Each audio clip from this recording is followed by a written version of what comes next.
اذان کا سبق دی۔ اللہ اکبر، اذان کو درست پڑھنا ہر مسلمان کا حق ہے جی۔ تو آپ سیکھیں گے، سکھائیں گے بھی صحیح انشاءاللہ، پڑھیں گے آگے پڑھائیں گے بھی صحیح انشاءاللہ۔ اور پھر یہ جو مختصر انداز ہم نے یہ یہاں پر سیکھنے سکھانے کا شروع کیا، اس کا مقصد یہی ہے کہ ہر مسلمان سیکھے۔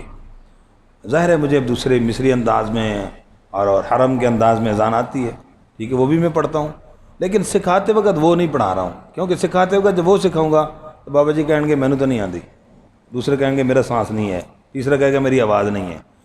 لیکن اب اذان کا کیسے سیکھیں گے؟ اس لیے ایک ایسا سمپل سادہ انداز ہو جو ہر مسلمان کی سیکھنے میں اس کی آسانی ہو۔ کیا خیال ہے؟ ایسی کوشش کریں گے نا انشاءاللہ؟ تو یہ بھی ہماری اس طرح ٹوٹی پھوٹی کوشش کا مقصد یہ ہے جی۔ تو اب 3 سٹیپ نہیں، پڑھنے والا سٹیپ اذان کا شروع کر رہا ہوں۔ اللہ اکبر، اللہ اکبر،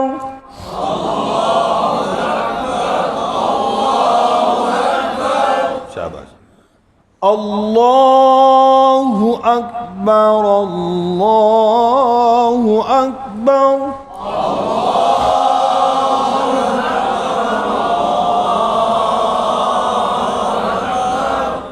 شاباش۔ اچھا جی، اب آگے سبق آج کا جو، تو اس کے اندر بھی لفظ اللہ کو جیسے پر پڑھنا ہے، خاص طور پہ باریک نہ ہو، اک کلکلا نہ ہو، راہ پر کلکلا نہ ہو، بارو، ٹھیک ہے، اس کا خیال رکھنا ہے۔ آگے ممکن غلطی عرض کر رہا ہوں جی۔ اش، یہاں پر اش کلکلا ہو جاتا ہے، اشہادو کئی ہا کو لمبا پڑ جاتے ہیں، دال کی پیش مجہور پڑھ دیتے ہیں، اللہ الہ لام کی شد رہ جاتی ہے، بعض پڑھتے ہیں اللہ الہ، اب شد تو پڑھی لیکن لا کے اوپر مد رہ گئی، الہ حمزہ کی زیر مجہور پڑھ دی، الہ، ٹھیک ہے۔ جب بعض پڑھتے ہیں الہ کی بجائے الہ، یعنی لام کی کھڑی زبر کو چھوٹا کر دیتے ہیں، اللہ، یہاں پر بھی اللہ کی شد، پھر لفظ اللہ کی شد، 2 شد ہیں، ایک نہ ایک ضرور مس کر دیتے ہیں، اللہ پڑھ جاتے ہیں، ہاں جی، سمجھ آئی بات؟ ممکن غلطیاں۔ اور آخر میں ایک غلطی ہوتی ہے اللہ،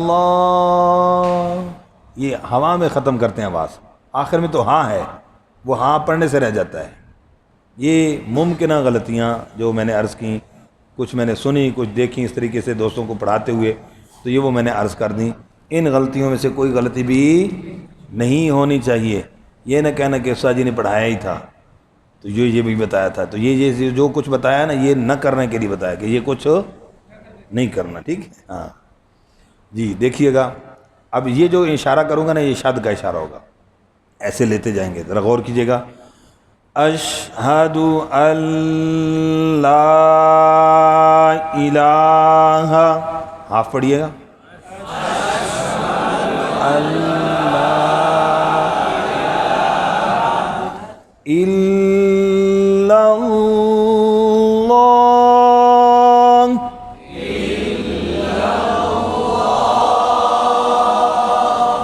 اب ایک اور آسان طریقہ بتا دیا، سیکھتے ہوئے ابتدائی طور پر پورے کلمہ صحیح نہیں پڑھا جا رہا، ہاف پڑھا دیں بچے کو، بڑا ہو بزرگ ہو، ہاف آدھا آدھا کر کے پڑھا دیں تلفظ کو صحیح کرنے کے لیے، ٹھیک ہے، اس طرح آدھا آدھا۔ تو یہ ہوا ایک، اس طریقے سے یہاں سے شروع ہوا اور کہاں ختم ہوا؟ اوپر۔ شروع کہاں سے ہوا؟ نیچے، ختم کہاں ہوا؟ اوپر۔ اب دوسرا کلمہ اوپر سے شروع کریں گے، ہاف پھر میں پورا پڑھاتا ہوں دوبارہ۔ اب دوسرے کے اندر آواز کہاں سے شروع کریں گے؟ اوپر سے۔ ایک غلطی کیا ہوتی ہے؟ اشہاد ال، تو ہاں پہ آواز کو اونچا کر دیتے ہیں، تو خیال کرنا ہے کہ شروع سے آواز اونچی ہو، ہاں پہ آواز زیادہ اونچی، ہاں پر آواز اونچی کرنے کے ساتھ ساتھ اس کے اوپر کھڑی زبر بھی بن جاتی ہے، تو بھی غلطی ہے، یہ بھی غلط ہے، ٹھیک ہے؟ تو ذوق غور کیجیے گا۔ اشہد، اشہد اللہ الہ، پڑھیے، اشہد اللہ الہ، غور کیجیے۔ اب یہاں نیچے جانا ہے، الا اللہ،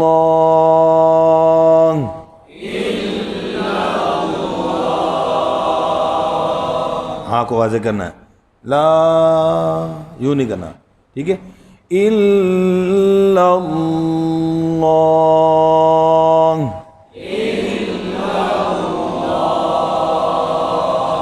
جی۔ تو مختصر سے انداز کو ذہن میں مزید بٹھانے کے لیے آخر میں آپ یوں بتا سکتے ہیں کہ پہلے جملے میں بچوں یوں کرنا ہے الا اللہ، پڑھیے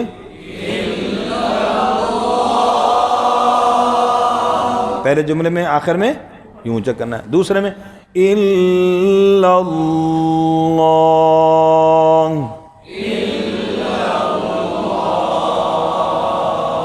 سمجھ آئے گی بات؟ شاباش، اب اس کو میں پورا پڑھوں گا، ممکن ہے غلطی سمجھ آ گئی، یہ ایک ہی یہی سبق ہوگا۔ اشہد ان لا الہ الا اللہ،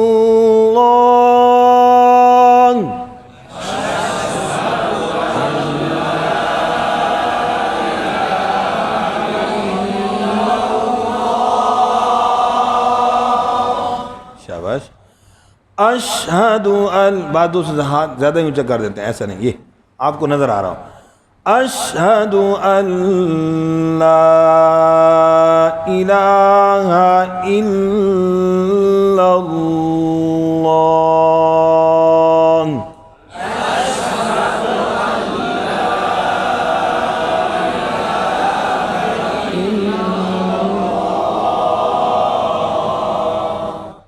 مشق کریں گے انشاءاللہ، جزاک اللہ خیر۔